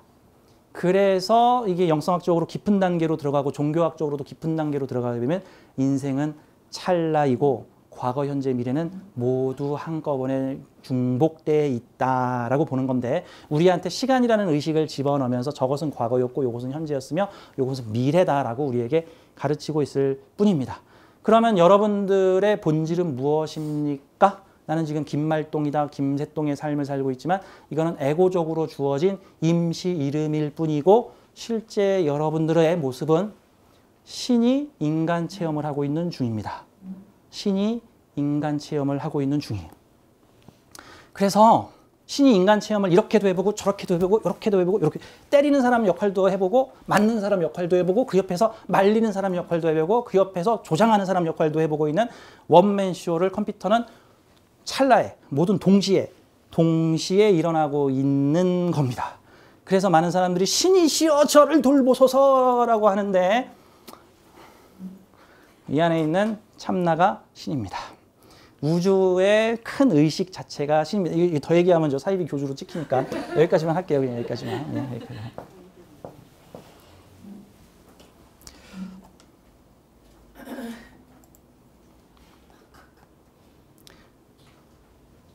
여러분들이 실험실의 생쥐라고 본다면 그 연구자 입장에서는 실험실의 생쥐 미로 상자 속에 생쥐 집어넣고 지금 생쥐 실험하고 있어. 뭐 먹이 하나에 생쥐 배고픈 생쥐 3마리 집어넣고 누가 누구 뜯어먹나 뭐 이러고 이런 실험을 하고 있는 중이야. 자, 실험에 적극적으로 참여하는 생쥐가 이뻐요? 실험 참여 안 하는 개기는 생쥐가 이뻐요? 적극적으로 참여하는 생쥐가 이뻐요. 근데 이 생쥐들이 실험을 많이 돌려서 아주 짬밥 많은 생쥐들이 나오기 시작하잖아요. 그러니까 실험 한 몇백 번에서 몇천 번의 실험을 거친 생쥐야. 그랬더니 이 생쥐가 슬슬 깨어나기 시작했어. 그래가지고 이 생쥐가 이상하다. 왜 또 내 앞에 치즈 하나를 두고 3마리의 생쥐를 싸우게끔 만들었을까? 왜 이럴까? 이거 뭔가 기시감이 든다. 전생에서도 이 똑같은 실험 한 30번 더 했던 것 같은 느낌이 막 드네. 그러면 이제 연구자 입장에서는 야, 실험 300번 돌린 생쥐들은 슬슬 자신이 실험당하고 있다는 걸 깨닫기 시작한다. 그러면 그 생쥐들은 따로 모아서 깨어난 생쥐 코너에서 따로 실험해야 한다. 깨어남의 실험. 거기서부터 번뇌 뭐 이런 거 이제 깨어남의 구람. 여기는 깨어남 1단계 교주 테스팅. 여기는 이런 거 돛 닦는 테스팅. 그러면서 그 깨어남 실험실에 있는 고차원의 생쥐들을 따로 모아놓고 그들 중에서 또 다양한 훈련과 실험을 그 레벨에 맞게끔 해준 다음에 거기서 또 잘 통과한 생쥐들은 다른 생쥐들의 리더로 만들어줍니다. 다른 생쥐들의 리더로 만들어준다. 그러니까 어떤 면에서는 많은 영혼들이 나 깨어나고 싶어요. 깨달음을 얻고 싶어요. 진리는 무엇인가요? 라고 하는데 그거 역시도 이번 생의 영혼이 난 이제 이 정도 윤회 돌렸으니까 이번 생에서 나 깨어나는 체험 한번 해볼래요. 깨어나는 체험을. 근데 이제 그것도 되게 여러 번 걸리겠죠. 뭐 사이비교주한테 빠져가지고 전 재산 다 날리고 휴거 주장하다가 뭐 거지가 돼가지고 뭐 귀농했어요. 뭐 이런 체험도 있을 거고 뭐 어떤 사람은 이것도 좀 등급이 낮으면 되게 두려움의 단계로 의식 체험을 하는 사람들도 있어요. 근데 결론적으로 이 영성계에서 제일 고질병이 뭐냐면은 두려움을 통해서 상대를 깨어나게 하려는 거예요. 뭐 휴거가 다가왔고 차원 상승이 다가왔으며 지구는 이제 새로운 차원으로 업그레이드 되기 위해서 니들은 다 불구덩이 속에 싹 써놓으시고 정신인과 의식이 깨어난 인간들만 건져가지고 뭐 그들만의 세계를 만들겠다. 이게 일종의 두려움과 공포심으로 니들 다 그러니까 요즘에 가장 설치고 있는 영성계 인간들이 누구냐 하면은 저 중국에서 지금 이 우한 폐렴이죠. 우한 폐렴. 이 우한 폐렴은 지구 의식이 니들한테 내린 징벌이다. 이제는 지구 멸망이 드디어 다가왔다. 그러고 있는데 태초가 생긴 이래로 이 지구 멸망론은 지금까지 한 번도 끊어지지 않고 계속해서 이루어지고 있다. 뭐 그런 거에 겁내지 말아요. 공포를 통해서 사람을 깨어나게 유도하는 게 가장 저급한 방법이에요. 공포심으로 사람을 깨어나게 하는 게 가장 저급한 방법인데 보통 제가 이렇게 강의를 하면요 또 제 댓글에 또 너는 지옥불에 떨어질 것이다. 바로 저는 그러면 이제 저한테 악플 다는 사람한테 모두 선풀을 달기로 저는 다짐했기 때문에 내 마음속에 아직도 이런 의식이 남아있군요. 죄송합니다. 다 내 잘못입니다. 난 이제 이런 식으로 난 이제 쓸 거예요. 네. 자 이제 사주를 제가 아까 전에 스토리텔링을 좀 해드렸죠. 어떤 배우가 정해졌다. 배우의 역할이 정해졌다. 그리고 그 역할이 정해진 배우가 전반부, 중반부, 후반부에 어떤 역할을 맡는지가 대략적으로 정해졌다. 그럼 그걸로 인생 스토리 한번 짜보자. 만들어낼 수 있는 스토리를 한번 만들어보자. 스토리 잘 짜여지는 사주는 아주 감사 땡큐 고맙고요. 그렇지 않은 사주들은 정말 막 진짜 말도 안 되는 막 도저히 스토리 안 나오는 사주도 있어요. 그냥 모르면 모른갑다 하고 살면 돼요. 그냥. 자, 오늘 태어난 사주가 있다고 한번 쳐봐요. 오늘 태어난 사주가. 이게 오늘 태어난 사주입니다. 거져라, 세져라. 자, 이게 오늘 태어난 사주예요. 제가 이 자료를 미시에 준비를 해가지고 지금 미시라고 되어 있는데 지금 정확히는 임신시고요. 오늘 태어난 그러니까 지금으로부터 한 2시간 전에 태어난 아이의 사주입니다. 이게 오늘 2시간 전에 태어난 아이 대우는 일단 빼고 원국만 한번 볼게요. 경자 1번 주자, 무인 2번 주자, 갑신 3번 주자이자 자신의 대표성 가진 자아, 그 다음에 네 번째 주자. 사주를 보러 왔는데 이 사람이 지금 20대 초중반 정도 된다면은 지금 어떤 주자가 열심히 돌고 있죠? 얘가 열심히 돌고 있죠. 사주를 보러 왔는데 50대 중반 정도 된다? 그러면 지금 누가 뛰기 막 시작하는가 뛰고 있죠? 얘가 뛰고 있는 거예요. 그런데 경우에 따라서 이럴 수 있어요. 내가 뛰어야 되는데 그러면 대략 한 30대에서 40대 정도 뭐 결혼 유무에 따라 좀 달라지긴 하는데 이 세 번째 주자가 뛰어야 되는데 이 세 번째 주자가 뛸 기회가 잘 안 나오는 경우들이 있습니다. 뭐냐면은 이 릴레이 경기를 뛰는 주자가 얼른 돌아서 바톤을 나한테 탁 전해줘야 되는데 두 번째 주자가 탁 자빠져가지고는 다리가 까져가지고 아파 안 일어날래 나 그냥 여기서 누워있을 거야 그러고 있으면 세 번째 주자 입장에선 야 너가 빨리 바톤 던져줘야지 내가 뛰지 그러고 있으면은 이게 세 번째 주자로 잘 안 넘어와요. 그래서 원래 명리학에서는 이 각각의 간지의 거리를 15년, 15년, 15년, 15년에서 한 바퀴 도는데 60년이라고 보기도 하고 아니다. 요즘은 현대에선 수명이 늘었기 때문에 20년, 20년, 20년, 20년 봐야 된다라고 하는 학파도 있으며 아니다. 19년이다. 19년이다. 이렇게 보는 학파까지 여러 가지 의견이 있는데 정답은 아무도 몰라. 아무도 몰라. 정답은 대략적으로 15년에서 20년 사이 정도가 맞아. 15년에서 20년 정도로 보는 게 맞는데 어떤 사람은 이게 빨리 오는 수도 있고 왜 첫 번째 주자와 두 번째 주자가 겁나 빨리 돌았거든. 그리고 세 번째 주자는 탁 바톤 넘겨주면 빨리 오고 첫 번째 주자하고 두 번째 주자가 지지리도 안 넘겨줘 바톤을. 그러면 요 주자가 뛰기가 힘들어. 특히 그래서 어떤 사람은 요 네 번째 주자가 30대 후반에서 40대에도 달려가는 주자가 있는가 하면은 요게 50대 중반이 됐는데도 안 움직이시는 분들 꼼짝 움직였다는 흔적이 없어. 그 사람의 인생을 들어봤더니 얘가 작동을 했다는 흔적이 없어. 네 번째 주자 안 뛰고 있는 거야 지금. 심리적으로만 뛰어야 되는데 심리적으로만 작용을 하지. 그러면 나이가 20대다. 나이가 20대라 그러면 현재 이 주자는 현실에서 뛰고 있고 이 두 주자는 심리적으로만 뛰고 있어요. 나는 커서 뭐가 될 거야 라고 정도로 보고 있어요. 나는 다음 단계에 뭐가 될 거야 라고 하는 단계라고 볼 수 있는 거죠. 자, 그럼 이게 오늘 태어난 주자다. 그러면 이사주의 오행론적 배우들을 한번 보죠. 오늘 2시간 전에 태어난 아이의 오행론적 배우 캐스팅. 경금이라는 배우, 무토라는 배우, 간목이라는 배우, 신금이라는 배우가 메이저 얼굴마담으로 등장했습니다. 메이저 얼굴, 대표 상품 얼굴마담으로 등장을 했고 다음에 이들을 받쳐주는 실체적 에너지로 짝을 이루고 있는 게 지지에서는 자수, 그러니까 이게 일종의 메이저 카드, 마이너 카드라고도 볼 수 있는 거예요. 이거 메이저 카드, 이 동네 마이너 카드 이렇게도 볼 수 있는 거예요. 자수라고 하는 출연배우, 임목이라는 출연배우, 신금이라는 출연배우, 미토라는 출연배우 8명의 주요 캐스팅 출연진들이 나왔고 이 8명의 주요 캐스팅 외에도 대운, 세운에서 기타 에너지들이 뭐 지나가는 뭐 사람 1, 지나가는 사람 2, 뭐 또는 뭐 잠시 일시적으로 특별 출연, 뭐 찬조 출연 해가지고 대세운에서 또 왔다 갔다 할 거예요. 왔다 갔다 대세운에서 오는 에너지는 시절 인연입니다. 시절 2년, 시절 2년이 관으로 왔다, 뭐 시절 2년이 비겁으로 왔다, 시절 2년이 재성으로 왔다 이렇게도 보는 거예요. 근데 어차피 이 배우들은 주연 배우들입니다. 시절과 상관없이 주연 배우들. 주로 이 경자라고 하는 에너지는 내가 태어나기 전 상황이나 뭔가 배경 깔아주는 상황. 아까 말한 그 미스터 선샤인에서 주인공 태어나기 전에 일본 놈들한테 도시락 폭탄 던지고 죽은 뭐 조상 같은 느낌.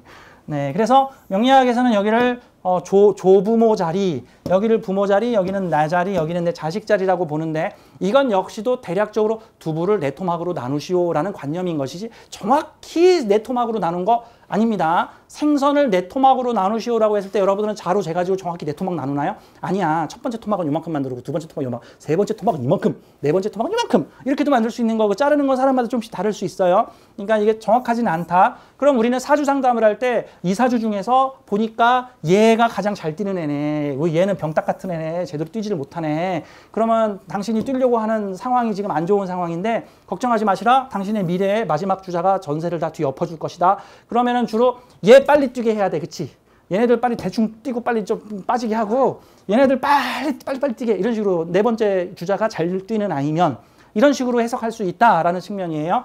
그래서 사주는 크게 어떤 식으로 해석하냐면은 요 각각의 출연진들이 있고 각각의 출연진들이 어떤 배역을 맡았는가를 봅니다. 경금이라고 하는 숙살 연기 잘하는 애한테 숙살 연기의 정수인 평관을 그럼 이거 배역이 잘 맞네.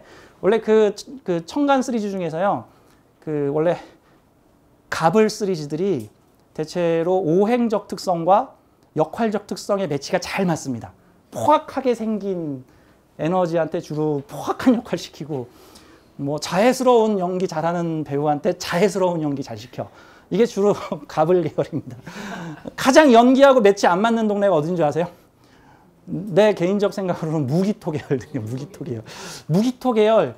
인생의 스승, 정신 에너지를 상징하는 역할 잘하는 수 에너지한테 재물을 맡겼어.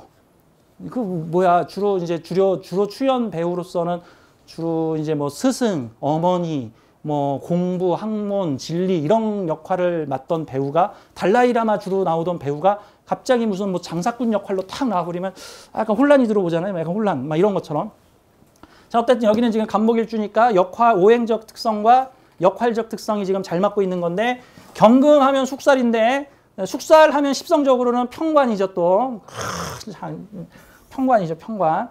그 다음에 요 무토라는 중립적 배우. 그래서 사주에 무기토가 이렇게 들어있으면은, 갑을 병정 계열, 우리 금수 계열, 이런 음과 양 계열의 중도적 다리를 잘 놓을 수 있는 거죠. 그럼 이 사주가 남자라 그러면은 그럼 중도적 자리를 맡아줄 수 있는 여자를 만날 수 있겠다. 또는 그러한 돈을 다룬다. 또는 그러한 아버지가 있다. 정도로 해석이 되겠죠. 근데 이제 문제는 여기가 재생살이 걸려 있기 때문에 인생 전반부에 상당한 스트레스적 요인이 간목한테 들어올 것이다. 그럼 이 재생살의 스트레스적 요인이 주인공인 이 갑신한테 부여가 되려면 이 스트레스를 받아내려면 식상으로 완화를 시키든가 인성으로 스펀지로 참아내든가 해야 되는데 인성은 멀리 있고 식상은 거의 안 보이며 결국은 이 평관의 에너지를 내가 밑장 껴주고 있는 그런 모습으로 지금 돼 있어서 긍정적으로 표현하게 되면은 재관의 권세 사회에 재관 권세 끼워주는 사람, 옛날에 태어났으면 건강적 요소에서 상당한 무리가 따를 수 있는 사주이나 요즘 현대 시대에는 사주가 부하가 많이 걸리더라도 획 죽고 그런 사주들 거의 없고 사주가 어떻게 생겨먹었든 요즘엔 다 82세, 85세까지 다 천수를 누리기 때문에 이제 사주가 좋아야 오래 사나요? 아니요. 병원 자주 다니면 오래 살아요. 네, 의료보험 잘 돼 있는 나라에서 병원 자주 다니면 오래 살아요. 가끔 저한테 이제 건강론에 대해서 사주적으로 분석을 해달라고 하는데 제가 이런 얘기를 좀 해드릴게요. 동구권 사회, 특히 소련 동구권 사회에서 어떤 일이 있었냐면 소련 동구권 사회들이 1970년대와 80년대에 걸쳐서 의료 체계가 무너집니다. 그치, 이게 공산주의의 폐해가 드러났기 때문에 의사들 좀 잘 먹고 잘 살게 해줘야 되는데 의사들을 하도 부려먹고 병원에 대한 투자를 안 하니까 소비에트 연방의 70년대와 80년대 의료 체계가 붕괴가 되면서 무슨 일이 벌어졌냐면 소련 평균 수명이 20살이 줄어버리는 대비극이 벌어집니다. 그럼 이게 사주가 문제라서 수명이 죽은 거야? 사회 체계가 문제라서 수명이 죽은 거야? 사회 체계가 문제라서 그런 거야. 사회 체계가. 그러니까 딱 어떤 느낌이냐면 그러니까 요즘 현대 사회는 야생의 시대, 특히 대한민국 같은 경우는 야생의 시대가 아니잖아요. 그래서 이제 신약들은 보호 잘 받는 곳에서는 이쁨 잘 받고 살아. 그러니까 신약 강아지는 마치 생존 경쟁에서는 약하지만 그 외에는 매우 강한 강아지가 신약 강아지예요. 그럼 신약 강아지는 푸들 강아지 같은 거 있죠. 막 털 예쁘고 빨갛고 파랗고 노랗고 비싼 것만 먹어야 되고 물도 에비앙만 먹어야 되고 막 사람이 발톱도 깎아줘야 되고 뭐 털도 막 일주일에 한 번씩 반드시 10만 원씩 들여서 관리해줘야 되며 조금이라도 이상한 사료 먹으면 바로 칵 죽어버려. 그게 신약 강아지야. 근데 엄청 예뻐. 엄청 예뻐. 그쵸? 그럼 신강 강아지는 뭐냐면 진돗개예요. 진돗개. 대충 먹다 남은 찌개 끓여줘도 맛있어요 먹먹먹먹 하면서 먹는 강아지야. 근데 집에서 못 키워. 얘가 막 사람만 보면 지저대가지고 너무 자기 개성이 강해서 자기 주관이 강해. 제발 짖지 마라. 옆집에서 시끄럽다 그런다. 싫어요. 내는 주관이 있어요. 먹먹먹먹 해버리니까 쫓겨난단 말이지 강아지가. 그러니까 요즘 현대사회는 마치 그런 모습과 같다. 그러니까 신강신약론에 있어서 너무 결부되지 마라 뭐 이런 뜻이에요. 근데 이 사주는 지금 이게 약간 아이러니가 있는데 자, 이 사주는 천간의 재생관을 가지고 있습니다. 이 사주가 만약에 부잣집에서 태어났다고 치면은 무슨 권력가 집안이나 아버지가 부자인 집안에서 태어나게 될 거고 이 사주가 가난한 집에서 태어나게 되면은 자칫하면은 부모 환경이 다소 나한테 무리한 것을 요구하고 있는 환경일 수가 있습니다. 그러니까 같은 사주라도 어떤 환경에 따라서 태어나는 게 다른 거예요. 자, 옛날 시대에 왕의 자식인 세자가 태어났는데 세자가 태어난 시간에 전국에 있는 귀족들만 자식이 태어나고 가난한 백정 집안에서는 애가 안 태어났을까? 아니야. 왕의 자식으로 태어나는 한날 똑같은 시간에 전국에서는 아주 공평하게 못 사는 집에서도 애기가 태어나고 백정 집안에서 애가 태어나고 잘 사는 부잣집에서 태어난다고. 그럼 이렇게 보면 돼. 정관격 정인격 사주가 부모 환경이 어렵고 힘든 상황에서 태어나면 그것처럼 슬픈 일이 없어. 그것처럼 슬픈 일이 없어. 오히려 부모 환경이 힘든 환경에서는 걸록격, 겁재격, 양인격 이런 사주들이 짱이야. 나는 어떤 어려운 환경 하에서도 난 잘 살 수 있다. 맨 땅에 헤딩하겠다. 내가 가문을 이렇게 세우겠다. 라고 하는 모습인 거죠. 자, 정인격이 공부를 안 하면 꽝이야. 편인격이 생각이 없으면 그게 꽝이야. 뭐 공상 좀 해야 돼. 편인격은 그러라고 태어났는데, 그러라고 편인격인데, 예? 편인격이 저는 공상이 뭔지 몰라요. 저는 인생에 고민을 안 해봤어요. 이러면 이제 문제가 있다고 이제 뭐 이런 것 같아요. 자, 이사주는 몸빵하시오예요. 천간의 재생사를 몸빵하시오. 자, 비견으로 월지 사회궁에서 비견으로 투출된 내가 잘난 내가. 근데 이런 사주가 좀 아이러니해요. 그래서 이런 걸 보고 대대구조, 상보구조라 그러거든요. 이제 명리학에서는 대대구조, 상보구조가 뭐냐면은 상대가 있어야 나의 존재 가치가 있다. 이게 대대구조예요. 너가 있어야 내가 있다. 김일성이가 있어야만 대한민국의 군부 정권이 정치를 할 수 있다예요. 반드시 김일성과 3대 세습 체계가 있어야 우리나라 보수가 살 수 있다. 이거 되게 슬픈 대대구조예요. 그러면 우리나라에 평화가 오게 되면 그들은 자신의 존재 가치를 잃어버려. 필요가 없어. 무슨 태극기야. 필요 없어. 이런 경우가 갑신은 이 인목을 다스리려고 태어났는데 내가 다스릴 인목이 깨져버리면 나의 존재 가치도 사라져버려요. 그래서 이런 구조는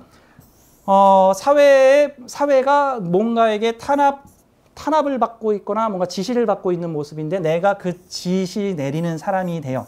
이게 딱 어떤 느낌이냐면 주로 남미 지역에 구테타가 일어난 나라들의 어떤 그런 느낌이 좀 많이 나오는데 어릴 적에 막 탄압받고 막 지주라든가 이런 사람한테 탄압받고 살았는데 그 나라에 구테타가 일어나가지고 군부 정권이 확 들어서 버리니까 좀 총 좀 잘 쏘고 좀 싸움 좀 잘하는 애들이 전부 다 군인 장교가 돼서 내가 젊었을 때 탄압받고 살았는데 내가 중년의 시기가 되니까 내가 탄압하는 사람이 됐어. 똑같은 짓을 하고 있어. 내가 그들한테 탄압당했는데 내가 그 자리에 가가지고 똑같은 짓을 하고 있어. 이게 그럴 수 있는 구조예요. 이건 이러면 너무 좋게 말할게. 지금부터 좋게. 이 사주는 관리자 구조가 될 것이다. 관을 가지고 있는 사회궁에서 이 비견들이 돈을 가지고 있고 이 돈에 권력까지도 붙어 있으며 여기에 문서까지도 붙어 있는 이러한 사회궁을 살고 있는 갑신이가 이게 나도 평관의 감투를 가지고 이러한 사회의 중심이 되고 있는 월지 비견들을 돈 가지고 권력 가지고 있는 이 사회궁의 비견들을 내가 다스리는 사람이 될 것이고 또한 이 사주는 사회궁의 이 평관이 지지에 근이 없어요. 이거 허관이에요. 허관. 사회궁에서 근거 없는 평관인데 이 근거 없는 평관의 근거를 내가 만들어 주겠다예요. 내가 관리자가 돼서 어떤 사회의 법률과 제도가 어떤 사람들을 탄압하고 있는데 사실 그게 되게 근거 없는 법이나 어떤 근거가 없이 탄압을 하고 있어. 근데 내가 가서 그 근거를 만들어내. 내가 관리자가 되면.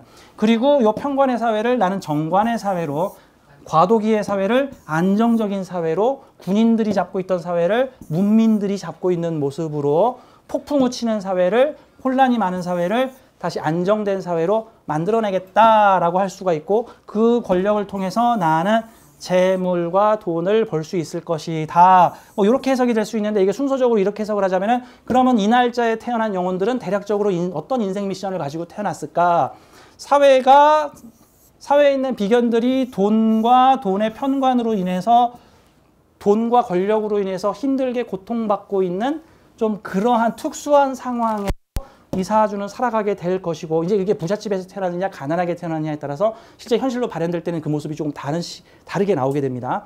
그러니까 뭔가 어릴 적에 뭔가 힘들고 탄압을 받아야 되는데 부잣집에서 태어나 버리면 아버지가 넌 서울대 가야 돼 서울대 가야 돼 하면서 들볶는 모습인 거고 가난한 집에서 태어나 버리면 아버지가 술 먹고 고주망태라 맨날 허리띠로 때리는 막 이런 상황들이 벌어질 수 이게 각자 어떤 상태에서 태어났느냐에 따라 그 모습은 전부 다릅니다. 뭐 그러니까 정관격은 전부 부잣집의 사대부에서 태어나나요? 아니 정인격은 전부 다 학자 집안에서 태어나나요? 아니야. 다 똑같이 태어나. 왕후장상의 자식도 다 그 태어난 시간에 백정들도 다 자식을 낳는다고요. 이제 그런 구조로 볼 수 있는 거죠.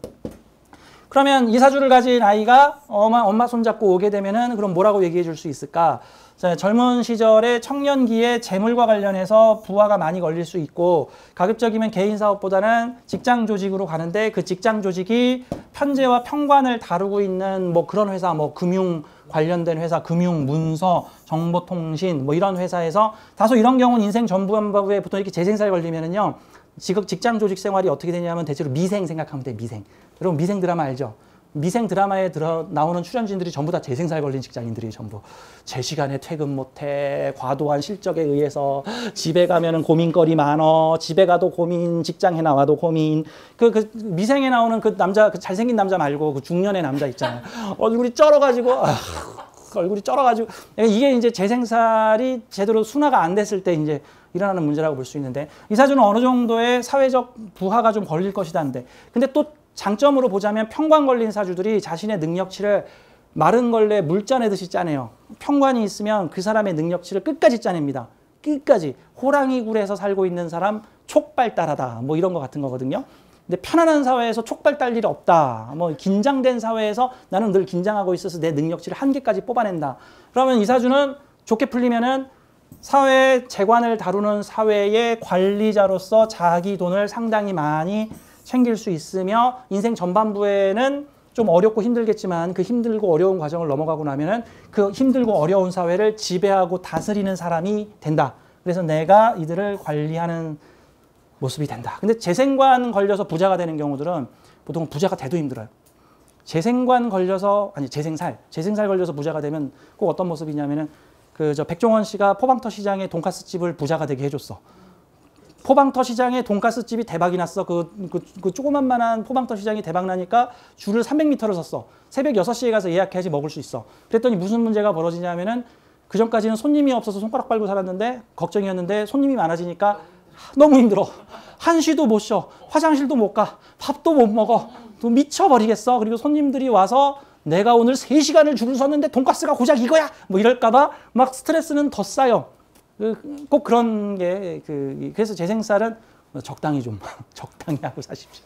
너무 목표치 높게 잡지 마시고 할 수 있는 것부터 한 걸음 가십시오. 그리고 너무 돈에 욕심내지 마십시오. 보통 이게 다만 그럼 이게 좋아요 나빠요라고 물어본다면 이건 좋아요 나빠요의 개념이 아니라 이날 태어난 용어는 이번 생에 이거를 경험해보고 싶다 해가지고 버킷리스트를 이거 짰다. 그러면 이런 사주는요 필히 그러면 이 사주 젊을 때 뭐 하면 좋을까? 이게 만약에 부잣집에서 태어났다고 쳐. 그래서 고생할 일이 없어 만약에. 그러면 이상한 몸빵을 할 수가 있거든요. 이상한 고생 총량의 법칙이라는 게 있다고. 이상한 대로 액땜을 해버릴 수가 있으니 그럴 경우는 이 사주는 반드시 젊어서 고생을 좀 해야 되니 아예 되게 고생하는 환경으로 보내시오.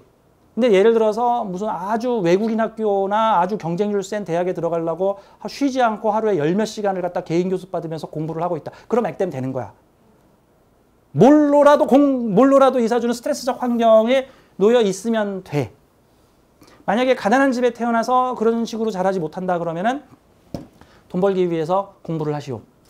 아니요, 돈 벌기 위해서 이 직장 저 직장 요 직장에 막 새벽부터 막 뭐 쌀 나르고 뭐 청과물 시장에 가서 뭐 나르고 이런 거 액땜하기 제일 좋은 직업이 아니 말 조심해야 되는데 택배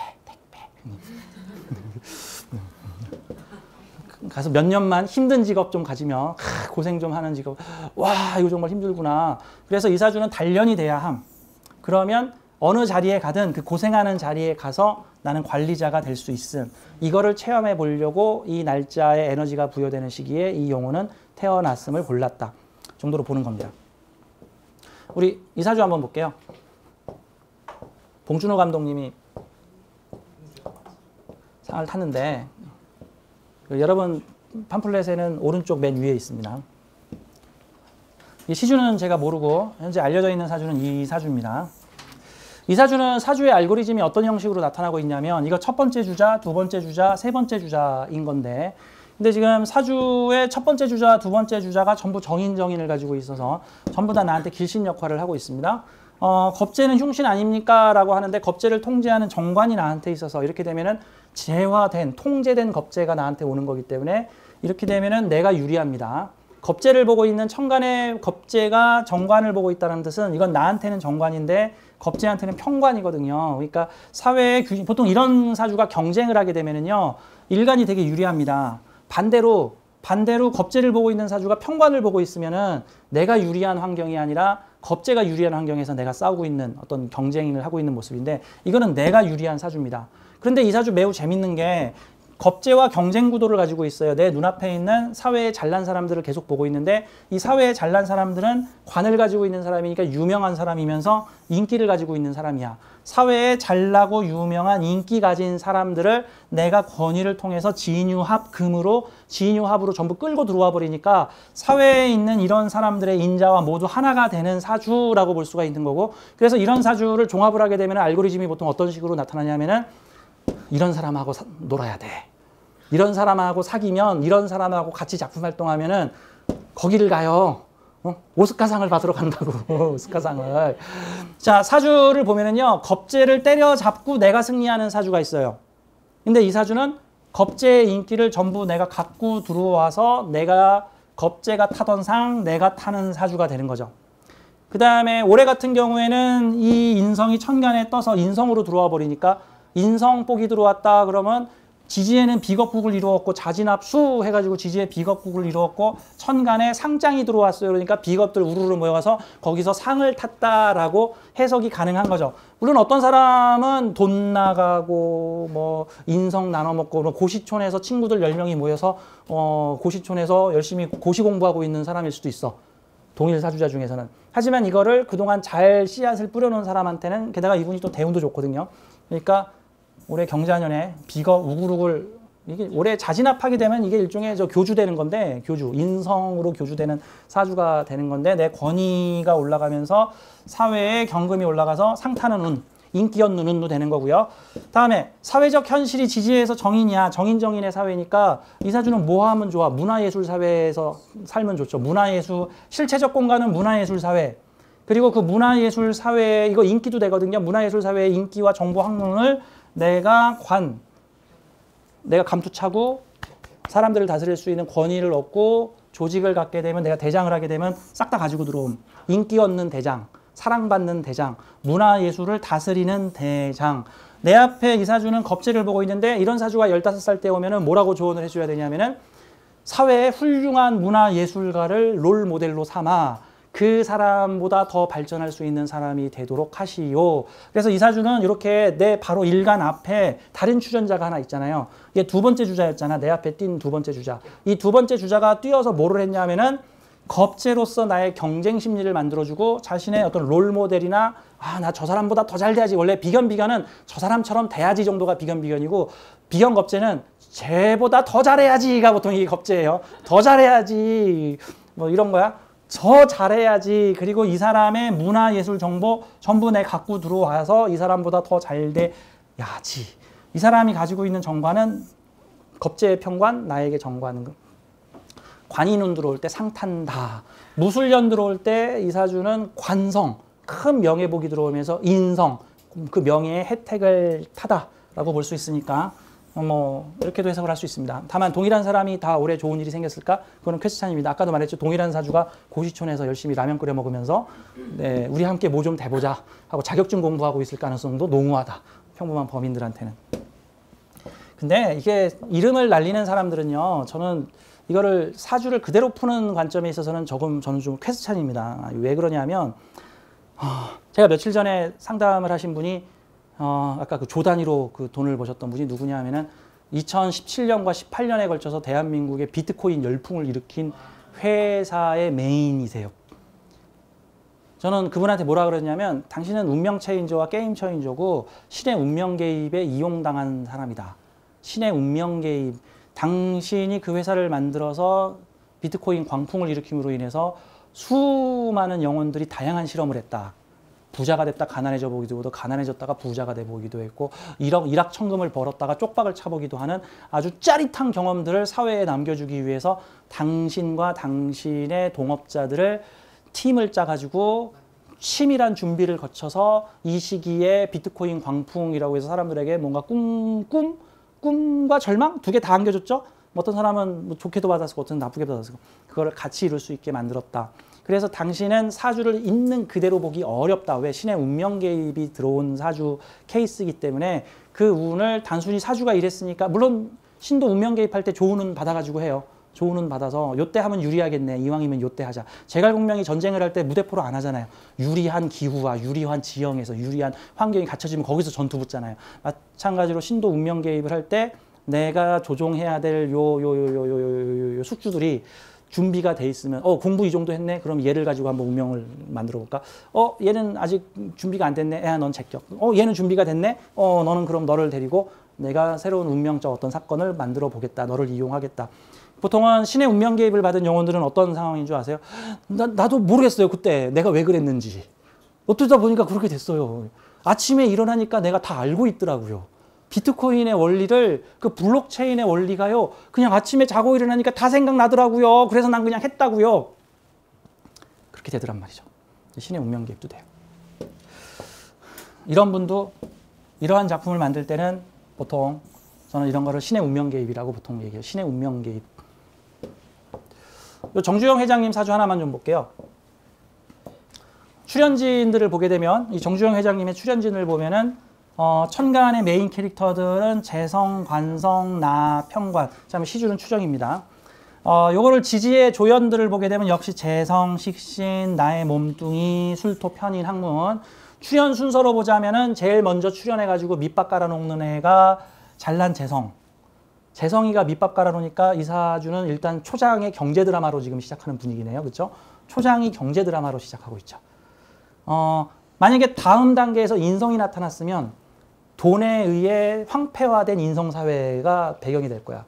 근데 초장에 재성이 나타났는데 두 번째 주자가 얘랑 궁합을 되게 잘 이루는 식신이 나타나 보니까 식신생재가 돼. 그러면 첫 번째 주자의 요건은 경제적 환경을 만드는 것, 판을 까는 것. 두 번째 주자는 그 경제적 환경을 키우는 것. 갔더니 을묘 꽃밭이 펼쳐졌는데 두 번째 주자가 와서 을묘 꽃밭에 물 주는 일을 하고 있고 나는 그 물 주는 일을 생하는 일을 하고 있으니까 보통 이런 경우는 되게 운이 순리적으로 갈 수 있죠. 그런데 이제 이런 게 있어요. 우리 사람들은 고정관념상 기술을 배워서 돈을 벌어야지라고 얘기를 하는데요. 사주에 그렇게 써 있는 사주도 있지만 그렇지 않은 경우도 있습니다. 돈 벌다 보니 기술을 갖게 되었어요. 이런 경우도 되게 많아요. 말 되죠? 돈 벌다, 야, 여기 기술 가져서 돈 번 사람 별로 없어. 돈 벌다 보니 기술 가진 사람들이 많은 거야. 어쩌다. 그러면 보세요. 정주영 회장님이 기술 배워서 돈 벌었어요. 이것저것 닥치는 대로 사업 일하다 보니까 기술을 갖게 됐어요. 이것저것 닥치는 대로. 그럼 이런 사주가 와서 부모가 저한테 만약에 우리 아이가 지금 초딩인데 이 아이는 어떻게 살 수 있을까요? 그러면은 세계 외국에 보내서 이것저것 닥치는 대로 돈벌이를 해보면 이런 사주는 친구들하고 막 놀러 다닐 가능성도 높죠. 젊을 때. 그렇죠? 그러면 이 사주는 놀다가 자기 기술을 찾아. 그래가지고 유명해지기까지 해. 관까지 세워. 게다가 자기 주관이 엄청 강해. 자기 주관이 강해요. 이게 부잣집에서 태어나면 약간 위험한 사주예요. 이게 그 아버지의 업적을 싹 무너뜨리고 내가 처음부터 다시 할 거야. 뭐 이럴 수도 있는 거예요. 자, 그래서 자기의 굳은 의지로 인생을 자기 주관대로 살아가는 사람이. 그래서 이렇게 간여지동, 일주 간여지동들은 철의 사나이, 굳은 주관의 사나이. 근이 여기 있으면 내 주관으로, 근이 여기 있으면 청년기에 그 뿌리를 찾다, 부모 사회를 믿고 뭐 이런 식으로, 이거는 자기 일지의 근이 있죠. 그리고 사회의 기술을 배운다. 그래서 이 정주영 회장님은 그 고등학생 때 부모가 소판돈 훔쳐가지고 가출해서 서울에 가서 닥치는 대로 이 일 저 일을 여러 가지를 해보다. 이 일 저 일 여러 가지 해보니까 돈을 어떻게 버는 것인지를 알게 되다. 그래서 관을 세워서 다양한 기술을 개발을 하게 됐다. 그래서 이 사주는 두 번째 주자인 식신이 와서 이 재물을 마구 키우게 되다. 그리고 세 번째 주자의 자신의 굳은 의지, 좋게 말하면 굳은 의지, 나쁘게 말하면 자기 곤조, 자기 고집, 자기 주체성, 나는 할 수 있다! 라고 하는 이 양인격 걸록, 양인 걸록의 탁월한 능력을 벌여서 남들이 아무리 안 된다 그래도 나는 할 수 있다.